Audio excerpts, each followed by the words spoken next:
လူတွေရဲ့စိတ်ဓာတ်ဟာပူလောင်မှုတွေနဲ့အမြဲတမ်းရပ်တည်နေကြတယ်ကိုယ်ဘဝကိုပြန်လည်ပြီးတော့အကဲခတ်ကြည့်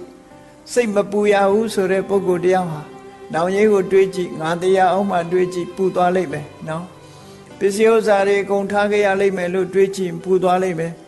ဒီကြားထဲမှာလည်းအလိုမကျတဲ့ကိစ္စတွေနဲ့တွေးလိုက်တာနဲ့ပူရမယ်သေးသေးချာချာမသိဘဲနဲ့နေရင်သာမျက်ကန်းတစ်စီမကြောက်ဖြစ်နေမှာတကယ်တော့စိတ်ပူစရာကြီးတွေကြီးပဲအကုန်အဲ့ဒီစိတ်ပူနေမှုတွေဟာဘယ်သူကြောင့်ပူတာလဲဆိုရင်ကိလေသာတွေကြောင့်ပူတယ်ဒါကြောင့်မို့မြတ်စွာဘုရားသာသနာမှာဒီမဂ္ဂင်၈ပါးဆိုဒီမှာသီလသမာဓိပညာဒီ၃မျိုးသာဖြစ်တယ်ပေါ့သီလပရိဘာဝိတောသမာဓိမဟာဘလောမဟာနိတံသောသီလနဲ့ထုံမွမ်းထားတဲ့သမာဓိဟာအစွမ်းထက်တယ်သမာဓိပရိဘာဝိတပညာ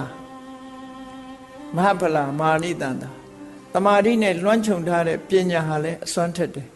ပညာပရိဘာဝိတံစိတ်တံသမ္မာဒေဝဝိမုစ္စတိအာတဝေဟိလို့ဆိုတဲ့အတိုင်းပညာနဲ့လွှမ်းခြုံထားတဲ့စိတ်ကမှခုနက